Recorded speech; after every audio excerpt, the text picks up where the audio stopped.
இயேசு நம்ம பார்த்து ஊழியத்துக்கு வந்தவர் அப்படின்னு யோவான் ஸ்நானகர் நினைச்சார்னா ஜெயில போட்டு கழுத்தை வெட்டிடுவாங்க. கதை முடிஞ்சு.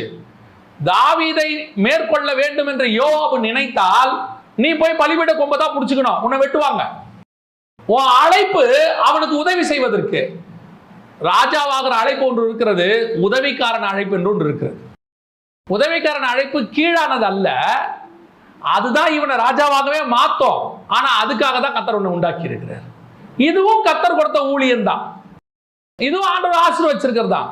ஆனா இன்னைக்கு நிறைய பேர் என்ன நினைக்கிறாங்க தெரியுமா? அந்த உயர்வு வரும்போது, கர்த்தர் உயர்த்தி வரும்போது, நம்ம ஆலோசனையில தாங்க அவர் மேல வந்தாரு, நம்மளாலதான் அவர் ராஜாவாகி இருக்கிறாரு, நம்ம மட்டும் இல்லாட்டி என்ன ஆவாரு, காணாம போயிருவாரு. ஆண்டவர் சொல்வாரு, நீ போ, நீ அகிதாப்பேல் ஆலோசனை தானே, நீ போ, நீ போய் அப்சலோமுக்கு ஆலோசனை சொல்லி பாரு.